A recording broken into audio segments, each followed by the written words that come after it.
Então, Felipe, a tua noção de musicalidades dialéticas ressoa a noção benjaminiana de imagens dialéticas, né?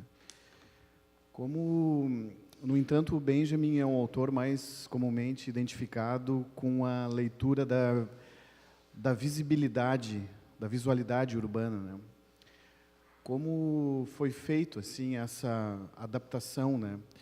Porque eu não me recordo de outros trabalhos que tenham desentranhado assim essa epistemologia sônica a partir do Walter Benjamin. Acho que me parece uma contribuição importante do trabalho. Gostaria de te ouvir um pouquinho sobre isso.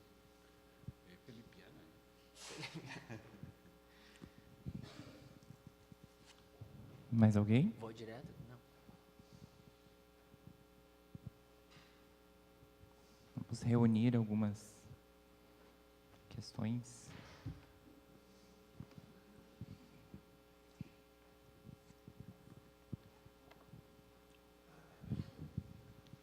Felipe, as amostras que tu pôde trazer do teu trabalho, né, na medida das limitações de tempo, me deixaram curioso, e eu vou tentar te fazer duas perguntas, então. A primeira foi algumas marcas que tu trouxe do teu trabalho aí sobre essa indissociabilidade entre sujeito e objeto. Desculpa se eu não estou usando exatamente como tu colocou, mas essa proximidade, a escrita confessional, essa proximidade com os sujeitos que tu estudou.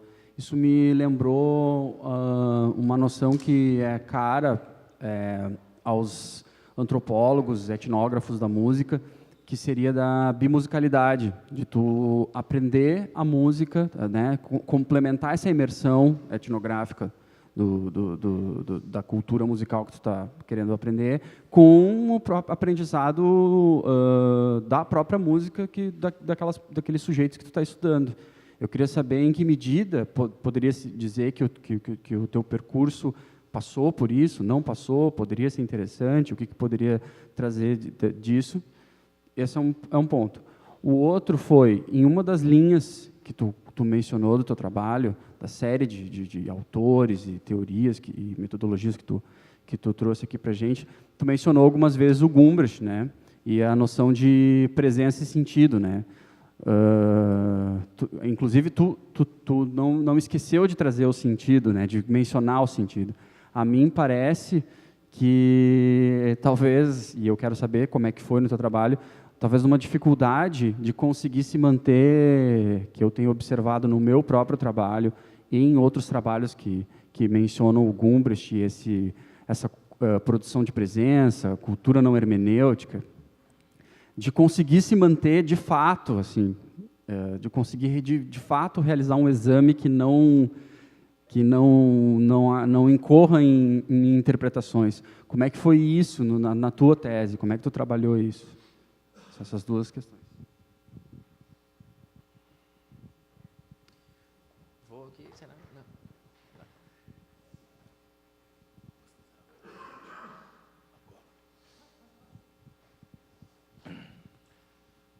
Já é boa noite.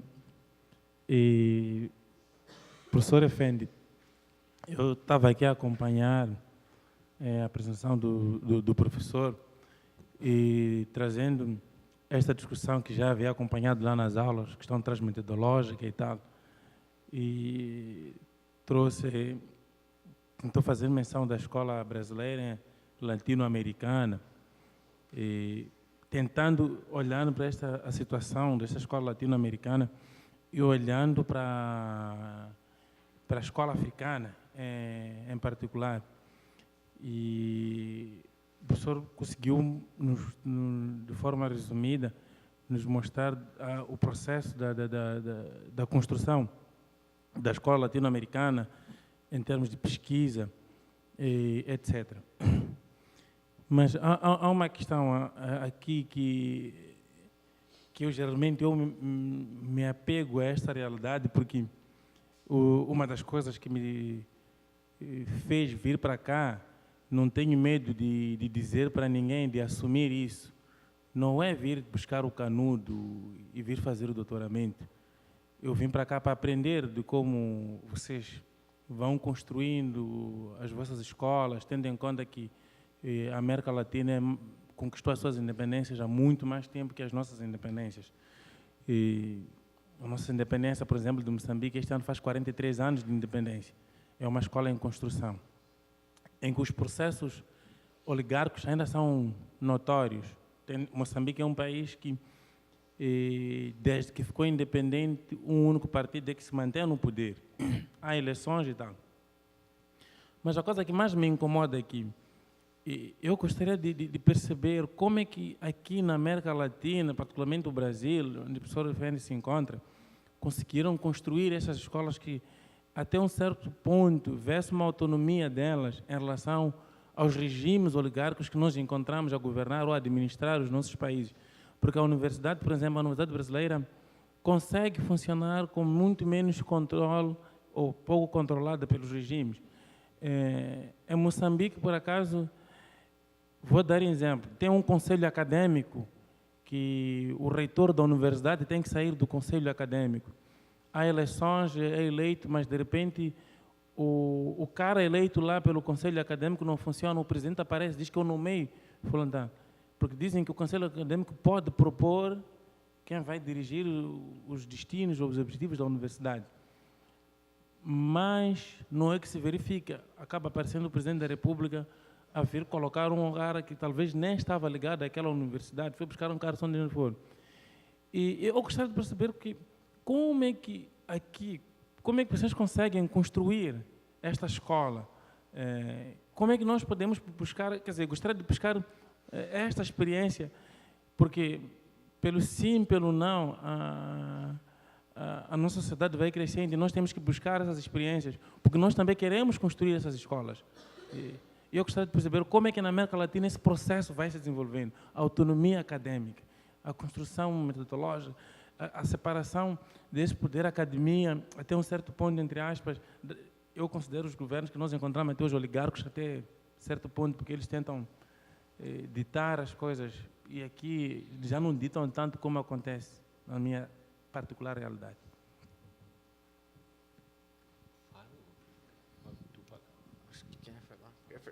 Eu primeiro que eu sei. Bom, vou falar porque o Felipe está consultando aí Estou preparando aqui. está preparando a dissertação. Não sei quem está consultando aí. Estou anotando. Está anotando. Sim, primeiro que não há uma escola, né? Ou seja, tu vai ter uma diversidade. Os colegas da Metodista de São Paulo tentaram tratar de uniformizar e falar de uma escola única, isso não existe. Ou seja, desde a emergência de um pensamento autônomo que quebra com a presença fortíssima dos Estados Unidos no campo da comunicação, isso inclusive em nível institucional, não? Organizando centros de pesquisa muito bem financiados, importando e transportando toda a American Communication Research para a América Latina, tanto em espanhol quanto em português.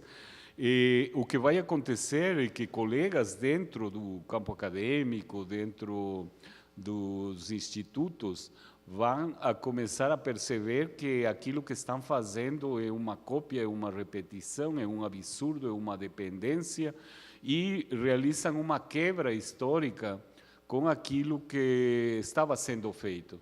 Em geral, na historiografia oficial da América Latina se menciona o seminário de 73 na Costa Rica, mas muito antes disso, por exemplo, em Buenos Aires, os colegas já trabalhavam combinações que eu chamo transmetodológicas, porque combinavam antropologia estrutural do Lévi-Strauss, Palo Alto, combinavam conhecimentos da psiquiatria social, da cibernética, etc., para problematizar a comunicação não funcionalista, uma comunicação tentando trabalhar uma bidisciplinaridade, uma pluridisciplinaridade. Então, o que acontece? Esses colegas vão estar enquadrados, institucionalizados, numa situação como a que tu coloca, e nessa situação eles vão começar a subvertir, sim, a ciência oficial, que na época era praticamente a transportação efetiva da ciência positivista estadunidense para a América Latina, e começam a fazer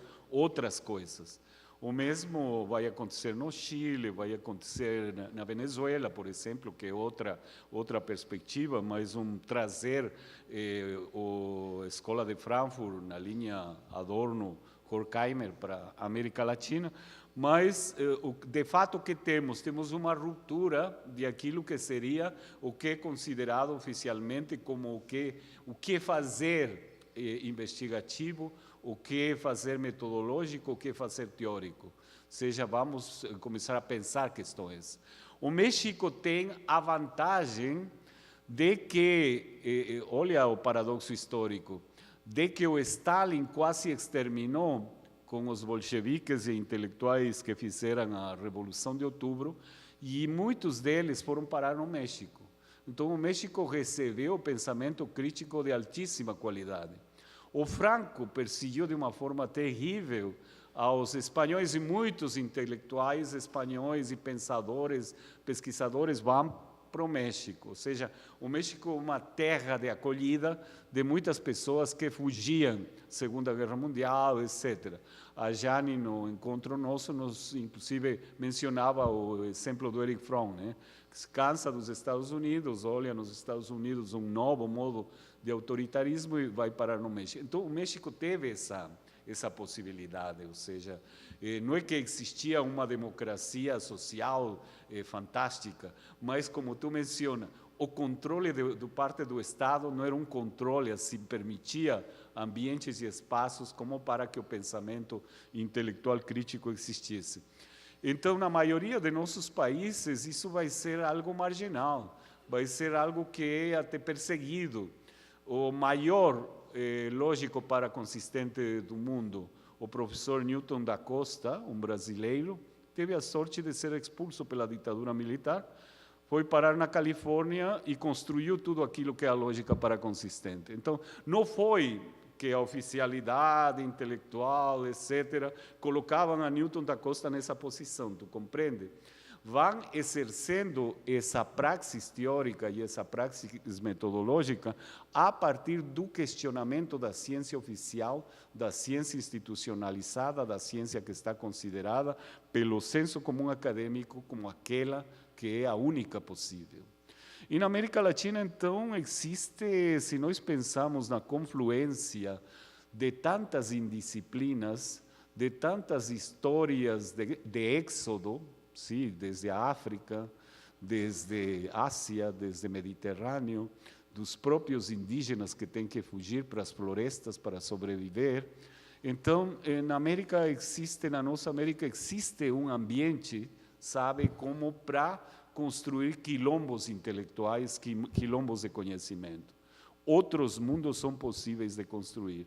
E por isso é que existe essa magnífica produção artística, por exemplo. E agora, na preocupação do Fabrício de ser afetado pela literatura, olha a literatura brasileira e latino-americana, ou seja, toda essa potência, e como a arte atravessa o conhecimento e atravessa a produção de conhecimento e a ciência. Então, não é um processo, tu vai ter uma institucionalização muito forte, no caso do Brasil, que mencionava o Gabriel, né? Porque o paradigma positivista é constitutivo do Estado brasileiro já no Império, ou seja, ordem e progresso está aí desde o Império. E então, ele consegue construir institucionalidades positivistas, mas não necessariamente vai constituir. Por exemplo, as áreas aqui das chamadas exatas são áreas medíocres. As áreas de ponta das áreas das naturais são da saúde. A saúde é mais experimental. A saúde é experimental, a saúde não precisa de métodos axiomáticos para inventar grandes coisas. A Susana Herculano vai experimentar aí para chegar a toda essa descoberta de todos os neurônios. Então, tu não é que vai decretar, sabe? O governo Drácula não vai decretar. Um governo de esquerda também dificilmente decretaria, porque não teria o conhecimento e se decretaria, é outra coisa a realização disso. Então, a realização das produções de conhecimento tem muito a ver com a produção artística. Precisa de inspiração, de intuição, de disciplina, de sensibilidade, de compromisso, de luta, de esforço, de afetos. Então, quando estamos trabalhando, e no caso de Moçambique, que tu te pergunta e te questiona, né? Vocês têm umas histórias, uma multiplicidade cultural e um desafio que vai ser construído a partir desses saberes, a partir dessas questões e de bons exemplos de aquilo que foi feito em outros lugares, mas não com a cópia de aquilo que aparece como formato lá no Ministério A ou B, sino que como aquilo que realmente te conta a verdadeira história, essa história não contada ou essa história que existe nos processos, essa história que marca as distinções de qualidade. Bom, vou comentar do Fabrício ali das imagens dialéticas, assim, qual é que foi o meu percurso aí para chegar nessa... Então, a ideia da imagem dialética como alguma... Digamos que o Benjamin coletaria isso como uma imagem que, né, expõe certas contradições, né, da sociedade da mercadoria e tal, e da fantasmagoria, esses termos aí. Acabei chegando, assim, ao modo como eu acabei arranjando isso, assim, foi através, então, dessa teoria da escuta e de pensar, então, a escuta como uma mediação e como uma construção social também, né? E nessa construção social, então, ela permitiria ali como pensando junto com Marx e assim, uma reprodução desse sistema da mercadoria. Então, a escuta também vai reproduzindo aquela sociedade, a sociedade de classes, a sociedade da mercadoria e tal. E aí, qual é que seria o esforço, né? O esforço de tornar audível essa escuta é que a gente conseguiria, de repente, produzir, então, uma sonoridade, no caso que eu coloquei como musicalidade dialética. Então, aqui até a gente comentou, né, do Peter Zendy, essa figura, ele vai comentar que o compositor é alguém que consegue tornar audível a sua escuta. Então, ele traz alguns casos, assim, e então, nesse ato de a gente... Porque o que acontece? Tornar visível, né? O visível é um certo modo, o Benjamin trazia uma imagem, colocava essa imagem, a gente via aquela imagem que ele viu e isso se tornava um pouco mais fácil, assim. Como é que funciona com a escuta? Bom, só aí haveria um modo a gente produzir uma sonoridade, e aí para isso, assim, eu também acabei entrando na ideia da música concreta, na experiência do Schaeffer, né? Que é essa figura que também foi um experimentalista, um técnico em elétrica que trabalhava na rádio, e quando surgiu a fita magnética, começou então a recortar trechos de sons gravados e dizer que aquilo poderia ser modulado e ser, né, e criou a ideia do objeto sonoro, né, e, enfim, criou uma espécie de ciência assim, usando o ouvido como um objeto científico também, né? Digamos, de uma forma muito rudimentar aqui estou falando. Mas então o caminho foi um pouco por aí, e aí pensando assim que esse processo só pode acontecer a partir de uma discussão dos sujeitos, uma discussão da alienação, uma discussão da tentativa de se desalienar, para a gente poder chegar e encontrar essas contradições e aí colocar elas de um modo que faça uma espécie de sentido, que se organize como alguma coisa que seja audível, e que aí entra, eu acho que a outra questão da presença, que eu acho que aí que seria o seguinte: esse elemento aí da pesquisa, então, ele iria nessa direção mais de uma presença mesmo, né? Ele não seria assim, eu não gostaria de ter que explicar o que é aquela música, né? Tá? Por que são esses passarinhos, né? Por que tem aquela fala do Mateus, né? E por que eu fui repetindo, mas eu nunca gravei um pássaro? Eu acho que ali expõe algumas questões que talvez sejam essas contradições que estão na sociedade também, no mundo do universo, assim, da compra de música, ou do mercado musical, do fazer musical à noite, do fazer musical solitário, etc. Isso está ali, mas está também na minha pesquisa, tá também na forma como por que eu botei esse cara e por que eu botei esses pássaros.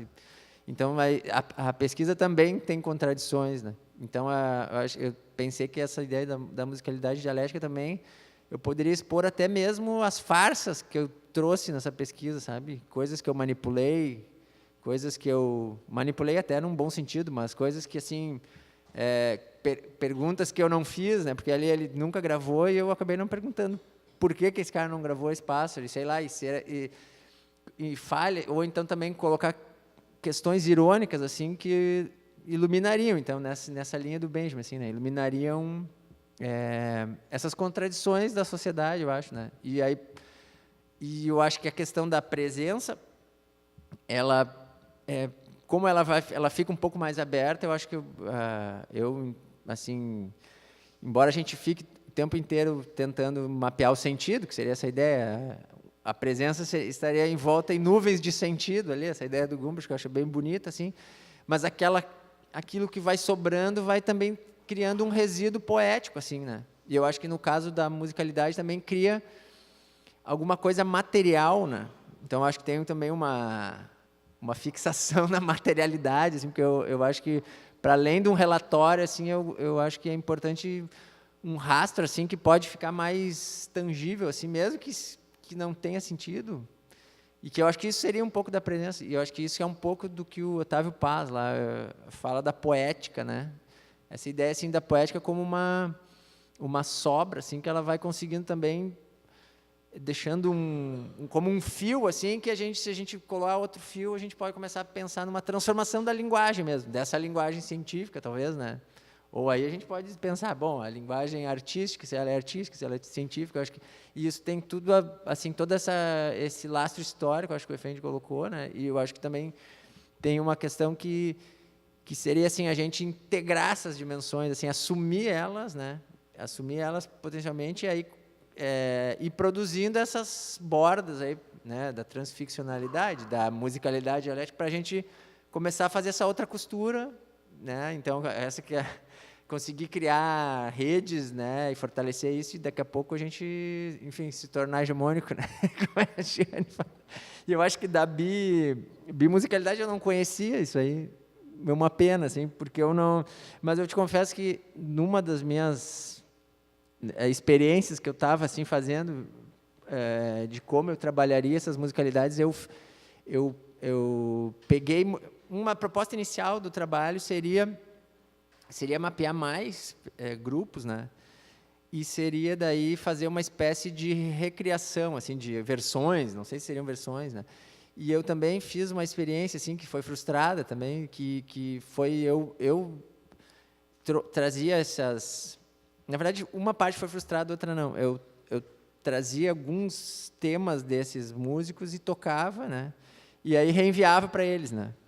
Então, eu fiz essa experiência lá em Barcelona. Na verdade, eu comecei a pesquisar vários deles e aí eu perguntava, até para criar uma relação, assim, de afetividade também e tal.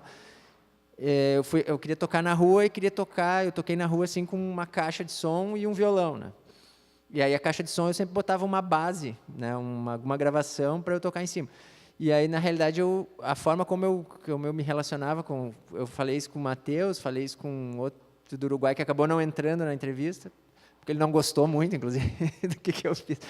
E, então, eu pedia para ele se eu podia usar a música deles de base. Eu explicava, eu estou morando aqui, quero ir tocar na rua, tu me emprestaria esse teu som, até para sentir, assim, porque todos tinham uma coisa muito livre, assim, da música. O uso musical, assim, todos podem usar, é uma música muito... Só que eu pensava assim, bom, vamos ver se o cara é tão desapegado, assim, à arte dele, eu vou dizer, eu posso usar a tua música aqui, que eu vou tocar em cima e na rua aqui, em tal lugar. Aí o cara... Alguns não deixaram, aí outros deixaram. Eu fui vendo, assim, o quanto eu poderia experimentar com essas pessoas, sabe? E aí, enfim, quando eles deixavam, eu ia lá, gravava, e depois tocava na rua e gravava isso, e daí mandava para eles, né? Então, o Jonas Adriano, eu fiz isso, ele adorou, assim, mandei para ele, olha só o que eu fiz. Daí ele ouviu, assim, adorou. Daí a gente foi criando um laço, assim, de coisas que eu ia fazendo. Daí, quando a gente chegou na entrevista, já tinha um outro clima, assim, né? Então, eu não conhecia esse cara, mas eu acharia muito... Acho que talvez, assim, teria mudado também a pesquisa. Poderia refazer tudo. Então, encerramos por aqui o nosso terceiro colóquio de investigação crítica em comunicação.